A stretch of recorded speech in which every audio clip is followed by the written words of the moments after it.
Hola todos, j'espère que vous allez bien pour commencer.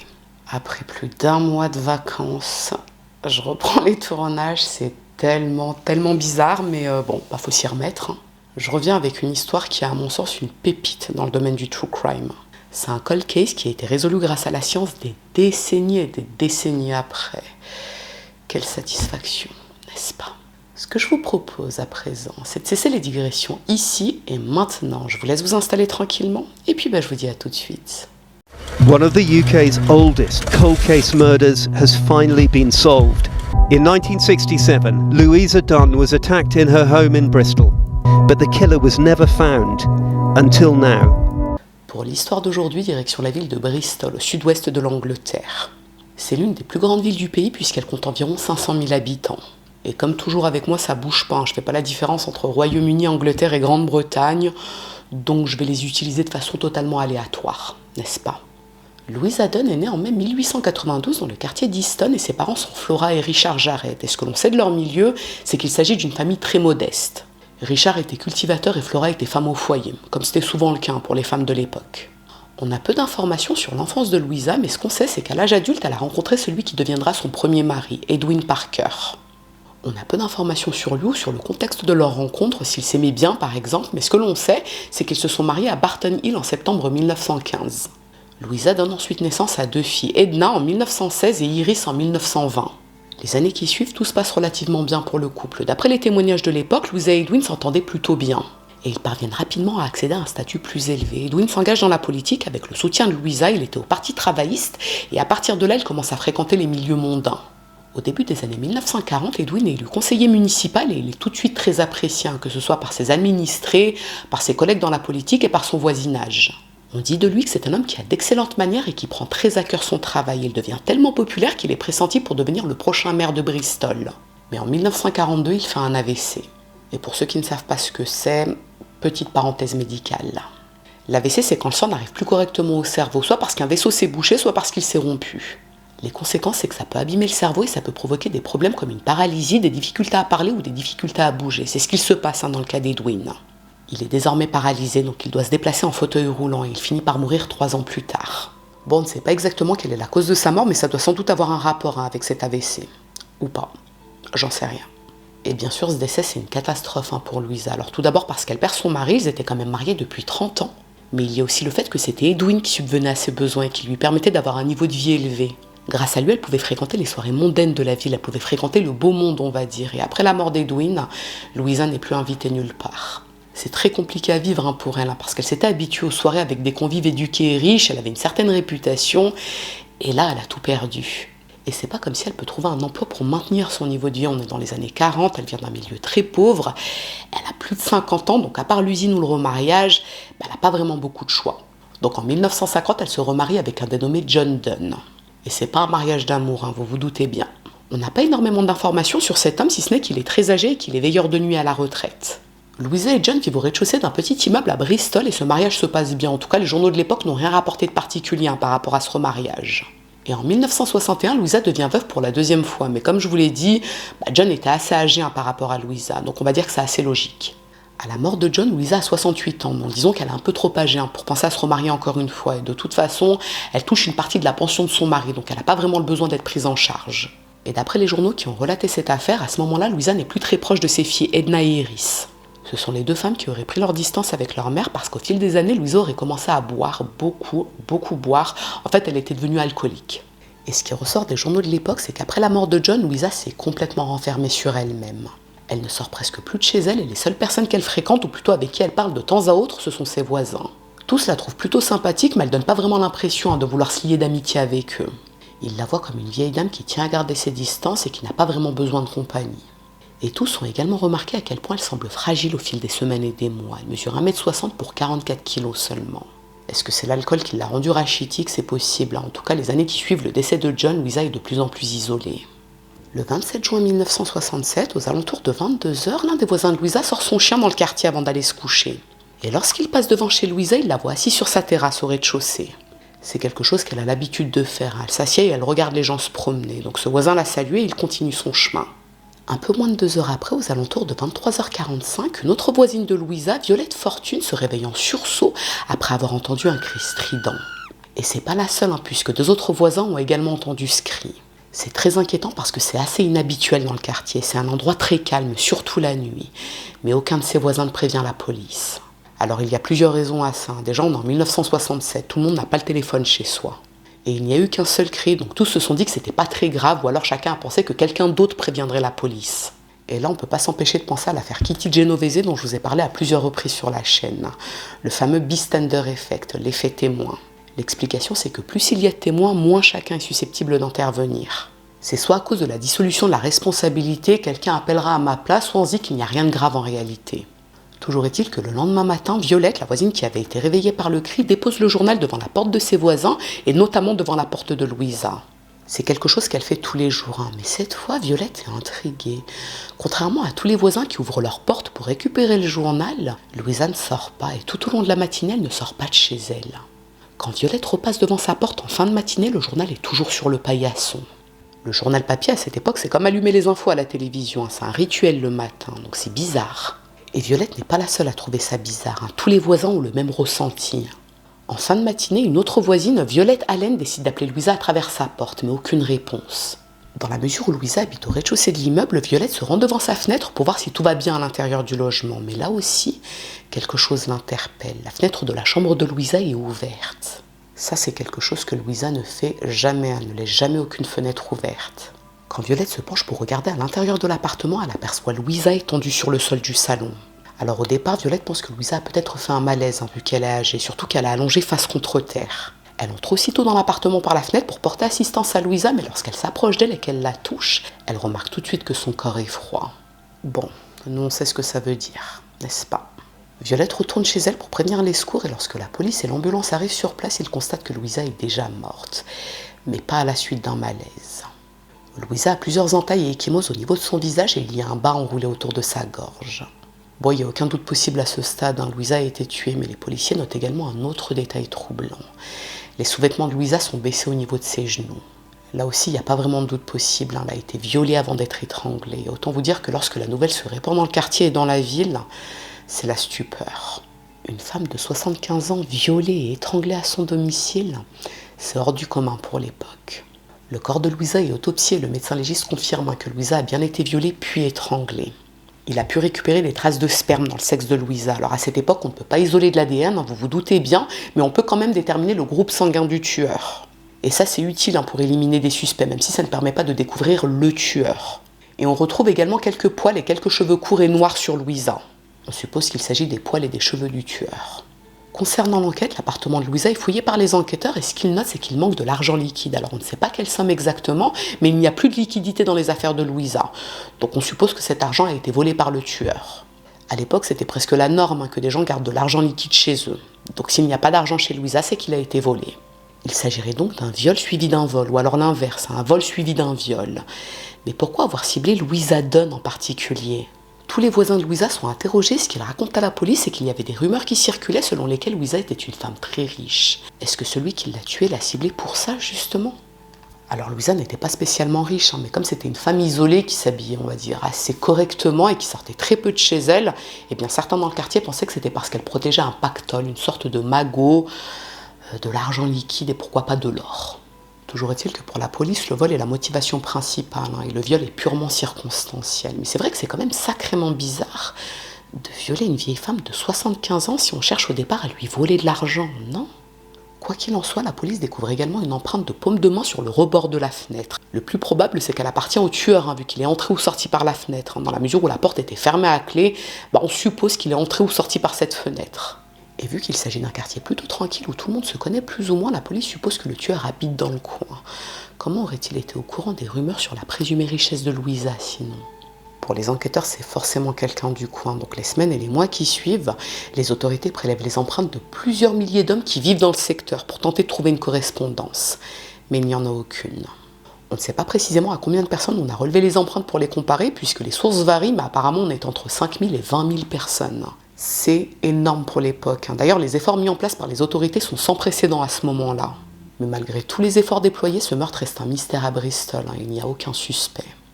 Louisa n'avait aucun ennemi et les enquêteurs ne parviennent pas à trouver la moindre piste sérieuse. Ils vérifient également du côté des SDF, des marginaux et des délinquants sexuels de la région, mais rien. C'est la psychose à Bristol à ce moment-là. On parle quand même d'un homme qui est entré par effraction chez une vieille dame pour la violer et la voler, puis qui l'a étranglée à mort. Ce genre d'homme est capable du pire. Et les 2 années qui suivent, l'enquête est au point mort. Et le plus triste dans cette histoire, si on peut dire, c'est que dans la mesure où Louisa n'avait plus trop de contact avec ses filles au moment de sa mort, eh bien elle ne relance pas les autorités. Et en 1969, l'enquête est classée. Elle est rangée dans le placard des affaires non résolues, les cold cases, et il faut attendre plus de 40 ans pour qu'elle soit relancée. En 2012, la police de Bristol met à jour ses dossiers irrésolus, et parmi eux, le meurtre de Louisa Dunn. Le grand avantage dans cette affaire, contrairement à beaucoup d'autres, c'est qu'on dispose de 3 éléments médico-légaux. Du sperme pour en extraire de l'ADN, des poils et des cheveux et une empreinte de paume. Les enquêteurs entrent l'empreinte dans leur système informatique pour vérifier s'il y a une correspondance, mais c'est pas le cas. Et d'après les sources sur cette affaire, ils ne vérifient pas s'il y a une correspondance avec l'ADN. Alors je sais que c'est bizarre, mais en tout cas ils ne l'ont pas fait, pas à ce moment-là en tout cas. L'affaire est de nouveau mise de côté, mais 11 ans plus tard, fin 2023, les autorités décident de se pencher sur plusieurs cold cases, dont l'affaire Louisa Dunn.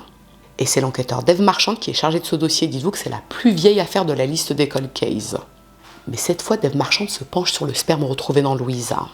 Avec l'avancée scientifique, c'est possible d'en isoler de l'ADN à présent, et disons que c'est l'élément le plus susceptible de faire avancer l'enquête. Le problème, c'est que l'affaire est tellement ancienne que l'échantillon a été perdu entre-temps. Les autorités ne parviennent pas à mettre la main dessus. Bon, alors on ne sait pas exactement pourquoi, il est probable qu'il a été détruit depuis, ou qu'il a été égaré pendant un déménagement, mais heureusement pour les enquêteurs, les vêtements que portait Louisa sont toujours dans les scellés de la police. Vu qu'elle a été violée, il est possible qu'on retrouve du sperme sur sa jupe ou ses sous-vêtements. Ils sont envoyés en laboratoire, mais c'est très très long comme procédure. En fait, les techniciens ne peuvent pas analyser la jupe au microscope dans son entièreté. C'est pas possible sur le plan technique. Donc ce qu'ils font à la place, c'est qu'ils la découpent en petits morceaux pour l'analyser. Il faut attendre plusieurs mois pour obtenir des résultats. En novembre 2024, on retrouve une quantité infime de sperme sur un morceau de la jupe. Et à partir de là, les techniciens parviennent à reconstituer le profil génétique de l'homme à qui appartient le sperme. On a enfin un ADN, presque 60 ans après. Mais, parce qu'il y a un mais, il y a quand même un élément à prendre en compte pour les enquêteurs. En fait, le fichier national des empreintes génétiques a été créé en Angleterre en 1995, c'est-à-dire presque 30 ans après le meurtre de Louisa. Si son meurtrier est mort entre 1967 et 1995 et qu'il n'a pas commis d'autres infractions depuis le meurtre ou qu'il n'a jamais été arrêté par les autorités, eh bien son profil ADN ne sera pas dans ce fichier. On est d'accord. L'ADN est comparé et il y a une correspondance. Il appartient à un homme de 92 ans, Ryland Headley. Ryland est toujours vivant et il est bien connu des services de police pour des cambriolages et des viols. Ryland est né en septembre 1932 en Jamaïque et il est issu d'un milieu social plutôt modeste puisqu'il est le fils d'un artisan charpentier. On sait peu de choses sur son enfance ou son parcours de vie, si ce n'est qu'à l'âge de 20 ans, il s'est installé au Royaume-Uni pour trouver du travail et avoir une meilleure vie. Il est arrivé en juillet 1952, il s'est d'abord installé dans la ville de Plymouth, c'est dans le sud-ouest de l'Angleterre. Il y est resté 6 ans, puis il a déménagé à Bristol justement. Là, il a fait la connaissance d'une dénommée Maggie Welch, avec qui il s'est marié la même année. Maggie est elle aussi originaire des Caraïbes, et ils ont eu 3 enfants ensemble. D'après les témoignages de l'époque, c'était apparemment une famille classique. Ryland travaillait pour une compagnie de chemin de fer et il était très apprécié par ses collègues et ses voisins. C'est un homme sans histoire, on va dire. Ou presque. À l'époque du meurtre de Louisa, en 1967, il vivait avec sa femme et ses enfants dans une rue nommée Picton Street à Bristol. C'est à environ 10 minutes en voiture de l'immeuble où vivait Louisa. Donc l'intuition des enquêteurs était bonne à l'époque, puisque souvenez-vous qu'ils étaient convaincus que le meurtrier Louisa vivait dans le coin. Et pourtant, Ryland n'avait jamais été convoqué par la police pour procéder à un relevé d'empreintes. En fait, à l'époque, les autorités avaient décidé de se concentrer sur un périmètre bien précis puisque l'enquête coûtait très cher. Disons que les autorités n'avaient pas la capacité d'analyser les empreintes de tous les hommes de la ville et Ryland vivait pile poil à l'extérieur du périmètre défini par les autorités. On parle de moins d'1 kilomètre là. Il était passé entre les mailles du filet à cause d'un tout petit kilomètre. Et d'ailleurs, les enquêteurs de 2024 découvrent que peu de temps après le meurtre de Louisa, Ryland a déménagé avec toute sa famille à Londres. Il a travaillé à la gare de Saint Pancras, puis il a de nouveau déménagé, mais à Ipswich cette fois. C'est une ville assez grande qui comptait environ 130 000 habitants, c'est à 4 heures de route de Bristol. Pour les enquêteurs, le but c'était de s'éloigner le plus possible de la ville où il avait violé et tué une femme. Mais il avait récidivé. Ryland a commis une dizaine de cambriolages à Ipswich entre 1973 et 1977.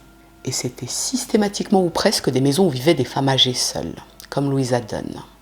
Le 1er octobre 1977, il est entré par effraction chez une dame âgée de 84 ans et il l'a agressée. Cette femme s'est défendue, mais Ryland l'a menacée de l'étrangler si elle ne se laissait pas faire. Et il l'a violée. Un mois plus tard, il est entré chez une autre femme de 79 ans et il l'a violée et volée.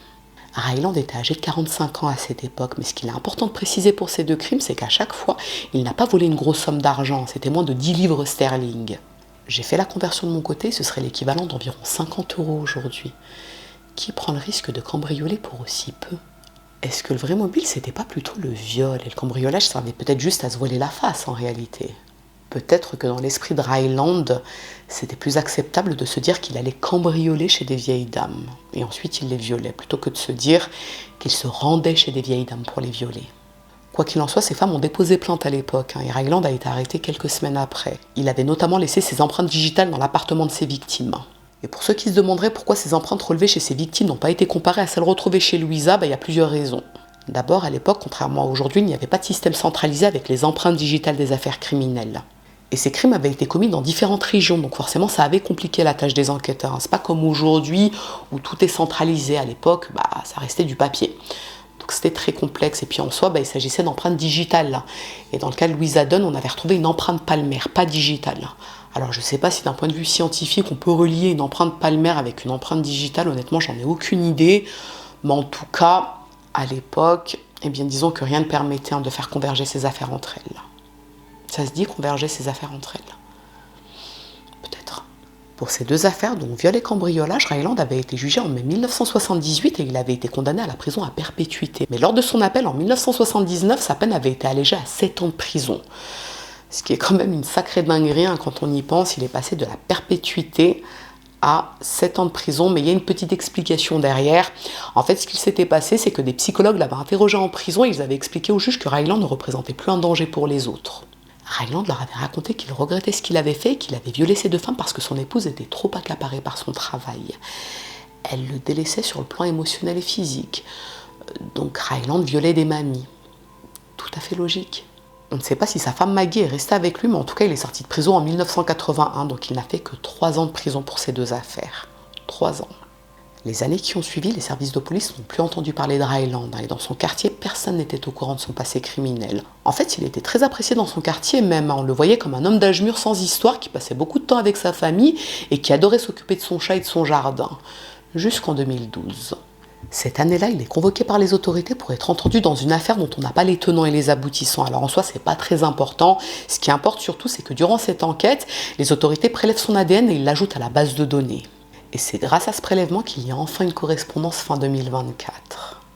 Et pour les autorités, il n'y a aucun doute possible. C'est bien Ryland qui a violé et tué Louisa Dunn. Le 19 novembre 2024, des enquêteurs se rendent à son domicile et il est interpellé, mais sans le brusquer, parce qu'il ne faut pas oublier que c'est un vieil homme de 92 ans à présent. Alors c'est pas par pitié, les enquêteurs ne se disent pas « Ah, miskin, il a 92 ans ». Non, c'est juste qu'ils veulent éviter qu'il fasse une crise cardiaque, parce qu'il faut qu'il soit jugé pour ce qu'il a fait à Louisa Dunn. Lorsqu'il est conduit au poste de police, on procède à un relevé d'empreintes palmaires pour les comparer à celles retrouvées chez Louisa Dunn, et la correspondance est parfaite. Et idem pour ses cheveux et ses poils, ils correspondent à ceux retrouvés sur Louisa. Disons que là, il y a encore moins de doutes possibles. Bon, en même temps, c'est son ADN qui a été retrouvé dans Louisa, donc il n'y avait déjà plus forcément de doute. On est d'accord. Et pourtant, Ryland affirme qu'il n'a rien à voir avec ce meurtre. C'est vrai qu'il a déjà fait des erreurs par le passé, mais il n'aurait jamais tué une femme. Jamais. Can you tell me how Louisa died? No comment. Did she die as a result of your actions? No comment. And if so, what were your actions? No comment. Was it an accident? No comment. Did you go in that house intending to kill her? No comment. À l'issue de son interrogatoire, Ryland est mis en examen pour le meurtre et le viol de Louisa Dunn. Son procès s'ouvre en juin 2025 à Bristol et malgré toutes les preuves, ça reste quand même un procès assez complexe. On parle d'une affaire survenue 60 ans plus tôt, donc la majorité des témoins de l'époque sont morts. L'un des rares témoins toujours en vie, c'est le médecin qui s'était déplacé chez Louisa Dunn pour constater sa mort, Norman Taylor. Il a maintenant environ 90 ans, mais contrairement à ce qu'on pourrait penser, il se souvient parfaitement de Louisa Dunn. En fait, Norman Taylor, c'était un médecin généraliste, pas un médecin légiste, donc forcément, c'était une affaire qui l'avait marqué. Il n'avait pas l'habitude d'intervenir sur des scènes de crime, donc forcément, il s'en souvient de cette affaire. Bon alors Norman Taylor n'a pas vraiment d'informations à donner qui puissent conforter la culpabilité de Ryland. Disons qu'il explique simplement à quel point c'était choquant, une vieille dame retrouvée morte à moitié nue. C'était pas quelque chose de commun à l'époque, ni aujourd'hui en vrai. Ce que ça laisse penser, c'est que vu l'horreur de ce meurtre, celui qui a fait ça était forcément déjà impliqué dans ce type de crime. Ce qui est le cas de Ryland. L'accusation est autorisée à mentionner les 2 viols pour lesquels Ryland avait été condamné dans les années 70. C'est un vrai mode opératoire pour lui. Alors habituellement, lors de ce type de procès, l'accusation n'est pas autorisée à mentionner les antécédents des inculpés. Le tribunal pourrait très bien estimer que Ryland est peut-être un violeur en série, mais pas nécessairement un meurtrier. Mais là, il faut quand même dire que le mode opératoire est le même. Ryland avait menacé les 2 femmes de les étrangler. 2 dames âgées attaquées en pleine nuit. C'est exactement ce qui est arrivé à Louisa Dunn. Et pourtant, là encore, Ryland maintient qu'il est innocent. Il s'accroche le bougre. Et sa stratégie de défense est assez simple. Alors il ne peut pas contester la validité des preuves matérielles qui ont été rassemblées contre lui, notamment son ADN. Il est 1 milliard de fois plus probable que l'ADN retrouvé lui appartienne plutôt qu'il appartienne à quelqu'un d'autre. Donc c'est son ADN. Ce qu'il fait plutôt, c'est qu'il affirme qu'il ne connaissait absolument pas Louisa Dunn et qu'il n'a aucun souvenir d'avoir eu un rapport sexuel avec elle, un rapport consenti. S'il s'en était souvenu, alors peut-être qu'il aurait pu être impliqué dans ce meurtre. Mais là, vu qu'il ne s'en souvient pas, c'est pas le cas. C'est tellement simple comme défense. Et il insiste aussi sur le fait que de toute manière, aucun témoin n'a pu le situer dans le quartier de Louisa Dunn le soir de son meurtre. Donc il n'y était pas. Ouais, ok, mais bon, tous les témoins sont morts en même temps.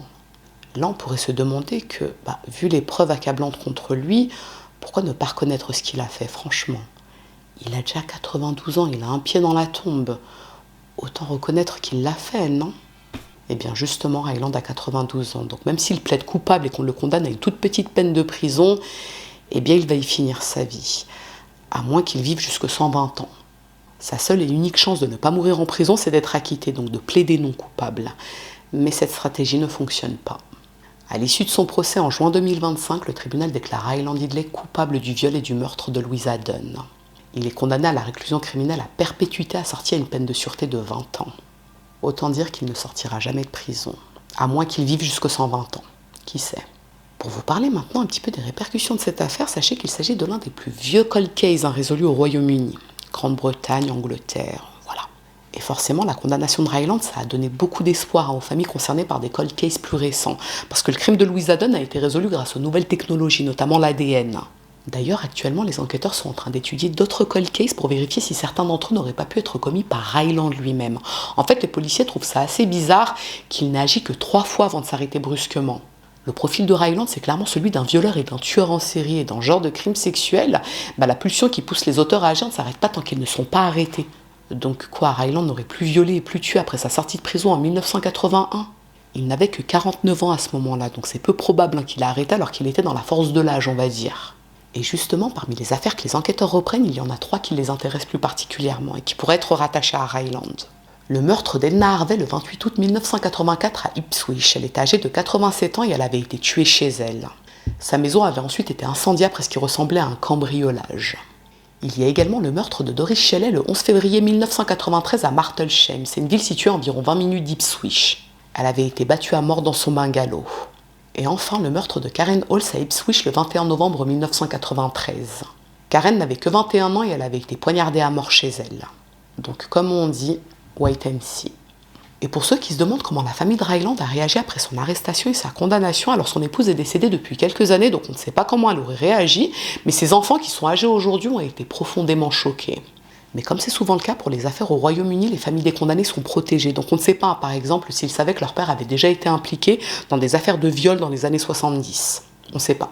En ce qui concerne les 2 filles, Louisa, Edna et Eris, elles sont également mortes il y a quelques années. Donc elles n'ont jamais su qui était le meurtrier de leur mère et pourquoi elle était morte. Cela dit, la fille d'Edna, donc la petite fille de Louisa, Mary Dayton, a réagi après la condamnation de Ryland et elle s'en est réjouie. Ce qu'elle a expliqué, c'est qu'après le meurtre de Louisa, les relations familiales s'étaient beaucoup dégradées. Alors oui, Edna et Iris n'étaient plus vraiment proches de leur mère, mais ça les avait apparemment beaucoup affectées, ce qui est normal. Peut-être aussi qu'elles s'étaient senties coupables à l'époque, vu qu'elles ne parlaient plus trop à leur mère. On ne sait pas. En tout cas, c'est une très bonne nouvelle, puisqu'une affaire comme ça, ça va ouvrir la voie à d'autres résolutions de cold case, j'en suis sûre, et j'ai trop hâte. D'ailleurs, en petit mot de la fin, j'ai une petite question pour vous. Quel est le cold case qui vous travaille le plus ? Genre, si demain on a la possibilité de résoudre une affaire, une seule, ce serait laquelle ? pour ma part, je pense que ce serait la série sur les disparus de l'Isère. Alors c'est un peu de la triche, parce que c'est une série de disparitions et de meurtres pour les affaires non résolues. D'ailleurs, je vous la glisse là, ma playlist sur les disparus de l'Isère. Mais vraiment, c'est ça. C'est ça parce que j'y ai beaucoup pensé, surtout à l'époque où je traitais, je faisais des vidéos sur ces affaires. J'étais là, j'arrêtais pas d'y penser matin, midi et soir. Et je me disais, mais quelle tristesse. Ah, ça m'avait traumatisée à l'époque. Donc voilà, j'attends votre réponse en espace commentaire et j'ai hâte de lire vos commentaires justement sur les affaires, sur l'affaire qui vous tracasse à titre individuel. Et je sens que beaucoup vont me dire, comment elle s'appelle, celle avec la fleur sur la tête. Vous savez, dans les années 40, le dahlia noir, je crois. Ouais, je pense que beaucoup, vous allez me sortir le dahlia noir, ou peut-être pas. Mais ouais, j'y ai pensé à celle-ci aussi, mais je pense que c'est plus les disparus de l'Isère dans mon cas.